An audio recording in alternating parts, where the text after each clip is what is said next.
Hello everyone, how's it going?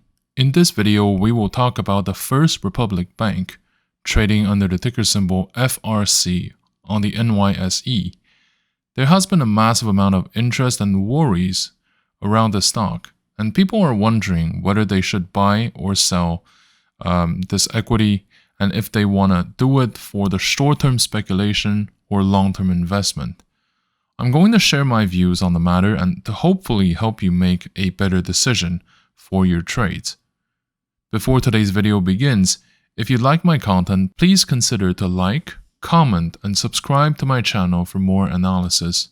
Also, if you wish to support my channel, please consider to use the services down in the description by clicking on the affiliated links. For the Amazon link, please bookmark it so that every time you make a purchase of anything, a commission would be paid to me without extra cost for you. With all that being said, let's jump into today's topic. The First Republic Bank has been hovering around the $13.50 level, which is very reassuring for those of us who want to see the economy improve or to at least have a soft landing, and those of us who hope to see the share price to provide some potential upward volatility in a popular sector. So overall, the First Republic is going through a massively bearish situation, that's for sure. But the thing is, the market now seems to have priced these in, and it is looking for an excuse to go beyond the current news cycle. In a way, it is a potential AIG stock or an AIG moment for the First Republic Bank. But the difference is whether it can resist like the huge storm that is ahead of us. First Republic Bank, also known as FRC, is a commercial bank based in San Francisco. It provides commercial banking and wealth management services to high net worth individuals. It was created back in 1985, has a team of around 7,000 professionals around normal circumstances, and has been well respected in the sector. In 2007, it was acquired first by Merrill Lynch for about $1.8 billion before Merrill Lynch itself was purchased by the Bank of America.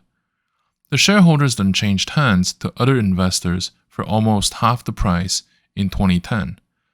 The difference was then injected by the new shareholders in order to meet the regulatory requirements regarding capital levels. Recently, the bank was reported to have a relatively high proportion of its deposits being uninsured, with a large chunk of money that has been lent without the equivalent in the form of deposit. Those concerns, in an era of high instability in the world that has led many of its depositors to start pulling out their cash. And ultimately, the reason why this kind of situation can unnerve the market is because what is at stake here is not one bad year, is not, the loss of a significant tool.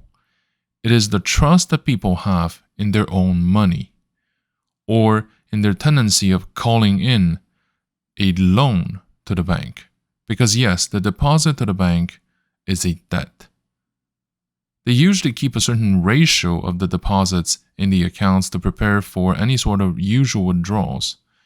If the amount becomes too large at one specific moment, then the bank may get into cash flow issues and to sparkle a bank run that can contaminate the rest of the sector.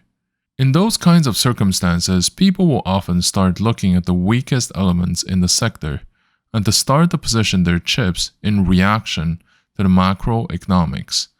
First Republic Bank is one of those cases with a relatively weak balance sheet to weather the storm. It has been entangled into the self-fulfilling spiral to the ground once the worries have initiated a massive capital drain as worried depositors continue to drain their cash from this bank to another one, or maybe just keep it to themselves. In order to have a clear look at whether the situation can be resolved, there are a few factors that are critical into influencing what's going to happen next. First of all, will the interest rate continue to go higher up in this new era of post-QE and increasing inflation? For the moment, the Fed is emitting signals that they are getting hesitant in having high interest rates, but these signs are uncertain and far too subtle for any of us to believe it.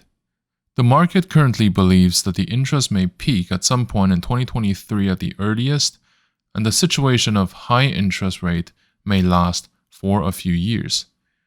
Let's remember that most people don't have enough money to worry about whether their stocks will lose value because the capital flight from equities to safer instruments is really hurting them. Because at the end of the day, those people simply don't have big enough portfolios to really care about that. On the other hand, they will have to care and worry about the inflation because this causes their monthly grocery to be at least 30% more expensive in many areas of the world, and going from just like barely making the ends meet to having to choose between heating the home, sending their kids to school, or buying food. So this is because those concerns that the central banks around the world have been trying to tackle the inflation, this will have a direct impact on the demand for equities, at least in the foreseeable future. The other aspect to look for is how long can the world pretend that everything is going to go all right with a war going on between major oil and gas exporters and food exporters, which will cause the basic commodities to raise in price significantly. Basically, that is the beginning of the inflation, and if the situation continues to be in a kind of like lock-in situation, then the flow of money will continue to be restricted, so that the cost of living for the vast majority of the global population would remain under various degrees of control. One final aspect to consider is whether the financial industry is willing to save this ailing institution in order to uplift the market's faith in the banking industry. So far, this aspect seems challenging to reach, because the looming recession has already scared off large amounts of potential investors. If the market is offering guaranteed returns on what used to be junk bond returns, then the amount of risk-taking can be limited, right? It can be tamed. Furthermore, let's remember that back then, Lehman Brothers was trying to get itself saved by its peers without any significant progress. So things may turn out differently for the First Republic Bank this time.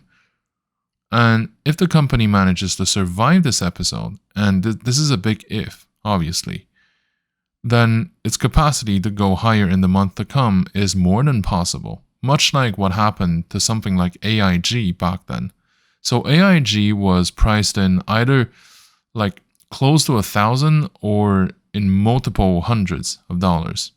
And then from one day to another, it tumbled down to like $10 or something. Like something that's really low. And then over the course of the next few years, it went back, slowly but surely.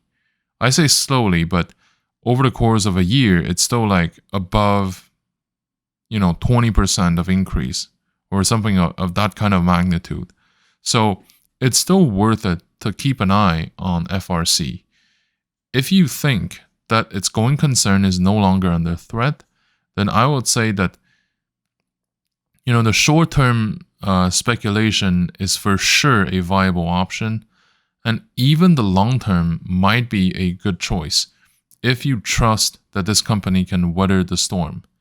If you're not sure, if you lack the absolute faith in this company's capacity to go through this current difficulty, then I would say to maybe best stick to short-term trading instead of long-term holding of FRC, because in a way you're right. Like I cannot pretend that we are for sure going to come out of this winning.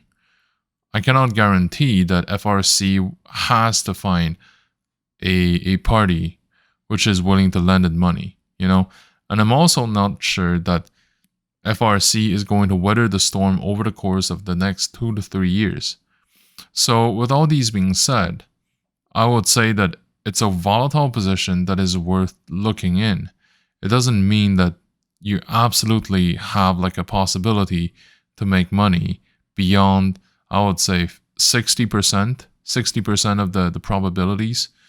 So overall, I would say that yes, it can be a position to contemplate with. I would say that maybe for a start, have like 0.5% of the portfolio in now, and then the next 0.5%, save it for like the next month or two, assuming that the situation either has improved or didn't degrade significantly. So I think that the moment is ripe for some short-term trading, and that the entry point is now because the current level has shown its capacity to stabilize after the storm, and that the level has lasted for sufficiently long to be considered as a reliable region to start buying.